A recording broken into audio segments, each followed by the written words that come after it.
हरिओम. मी सानिका विरादुरकर, पारडी उपासना केंद्र.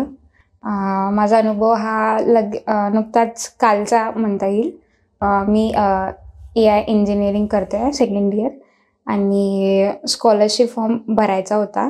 तर सगळ्यांचाच, म्हणजे माझे जे मित्रमैत्रिणी आहे ते सगळ्यांचा 2 ते 3 वेळा परत आलेला, आणि त्यात माझा पण मी 2-3 अनुभव ऐकलेले सगळ्यांचे. ते कसे बापूंकडे हट्ट धरतात की नाही बापू म्हणजे वडिलांसारखे, की नाही तुम्ही हा माझा करूनच द्या. तर माझ्या मनात चाललेलं की I was like so let me try once, की करायचं बा आता पण आपण हट्ट करून बघू बापूकडे. तर मी नुकताच तो फॉर्मला फक्त विभूती लावली दोन्ही फॉर्मला, आणि म्हटलं बापू प्लीज आज तर तुम्ही माझा हा फॉर्म सबमिट करूनच दे.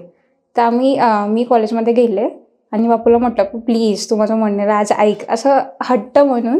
आणि तिथे फॉर्म भरायला मी काउंटरजवळ गेली. माझ्या सोबती माझे 5-6 जण होतो आम्ही, 3-4 मैत्रिणी लोक होते, मित्र आम्ही सगळे असं. तर त्यापैकी सगळ्यांचा फॉर्म वापस आला, पण नुकता एक फॉर्म सबमिट झाला तो माझा होता.